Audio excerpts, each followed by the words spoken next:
بسم اللہ الرحمن الرحیم۔ اللہ کے نام سے شروع کرتا ہوں جو دلوں کے راز خوب جانتا ہے۔ میرے دوستو، حضرت ابو ہریرہ رضی اللہ تعالیٰ عنہ سے روایت ہے کہ رسول اللہ صلی اللہ تعالیٰ علیہ وسلم نے چند احادیث مبارکہ ذکر کی، جن میں سے ایک یہ تھی کہ آپ صلی اللہ تعالیٰ علیہ وسلم نے فرمایا کہ موت کا فرشتہ حضرت موسیٰ علیہ السلام کے پاس آیا اور ان سے کہا کہ آپ اپنے رب کے حکم کو قبول کریں، یعنی موت کے لیے تیار ہو جائیں۔ تو حضرت موسیٰ علیہ السلام نے اس فرشتے کی آنکھ پر تماچا مار دیا، جس سے اس کی آنکھ نکل گئی۔ راوی کا بیان ہے کہ پھر وہ فرشتہ اللہ تعالیٰ کی بارگاہ میں حاضر ہوا اور کہا کہ آپ نے مجھے ایک بندے کے پاس بھیجا جو موت کو نہیں چاہتا، اس نے میری آنکھ بھی نکال دی ہے۔ تو اللہ رب العزت نے اس کی آنکھ کو درست کر دیا اور فرمایا کہ میرے بندے کے پاس جاؤ اور اس سے کہو کہ کیا تم زندگی کی چاہت رکھتے ہو؟ اگر تمہیں زندگی کی خواہش ہے تو اپنا ہاتھ بیل کی پشت پر رکھ دو، تیرے ہاتھ کے نیچے جتنے بال آئیں گے اتنے سال تو زندہ رہے گا۔ چنانچہ فرشتے نے جا کر حضرت موسیٰ علیہ السلام سے کہا تو حضرت موسیٰ علیہ السلام نے پوچھا کہ پھر کیا ہوگا؟ فرشتے نے کہا اس کے بعد تمہیں موت آ جائے گی۔ تو حضرت موسیٰ علیہ السلام نے فرمایا کہ وہ اب قریب ہی ہے۔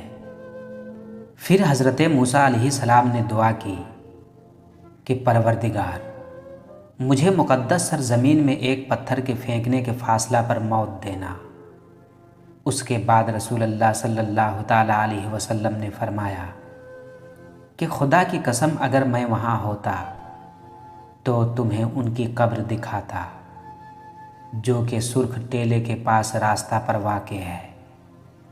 میرے پیارے دوستو، معلوم ہوا کہ خدا کے پیغمبروں کو ارواح قبض کرنے سے قبل اختیار دیا جاتا ہے کہ وہ یا تو زندگی کو اختیار کر لیں یا اللہ تعالیٰ کی رحمت میں آ جائیں۔ دوسرا، فرشتے انسانی صورت میں آ سکتے ہیں، اور تیسرا، اکابر بھی اللہ کے بندے ہوتے ہیں، جیسے انبیاء کرام اور ان کے نقش قدم پر چلنے والے لوگ۔ ان سے کوئی لغزش سرزد ہو جائے تو قابل عفو درگزر ہوتی ہے۔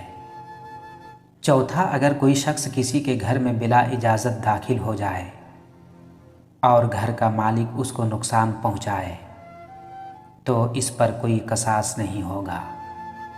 پانچواں، حملہ آور شخص کا مقابلہ اور دفاع کرنا جائز ہے، بلکہ مارنے کی نوبت آئے تو بھی کوئی حرج نہیں ہے، جیسا کہ حدیث نبوی صلی اللہ تعالیٰ علیہ وسلم سے ثابت ہے کہ اگر دوسرا شخص جس پر حملہ کیا گیا ہو لڑائی میں قتل ہو جائے تو وہ شہید ہے۔ چھٹا، موت برحق ہے، اس سے کوئی مفر نہیں۔ اگر موت سے کوئی بچ سکتا تو انبیاء و رسول بچ پاتے۔ ساتواں، حضرت موسیٰ علیہ السلام کا مقام و مرتبہ معلوم ہوا کہ انہوں نے ملک الموت کو تماچا مار کر آنکھ ہی نکال دی۔ اگر حضرت موسیٰ علیہ السلام کا اللہ کے ہاں کوئی مرتبہ یا اعزاز نہ ہوتا تو ملک الموت ان سے سخت انتقام لیتے۔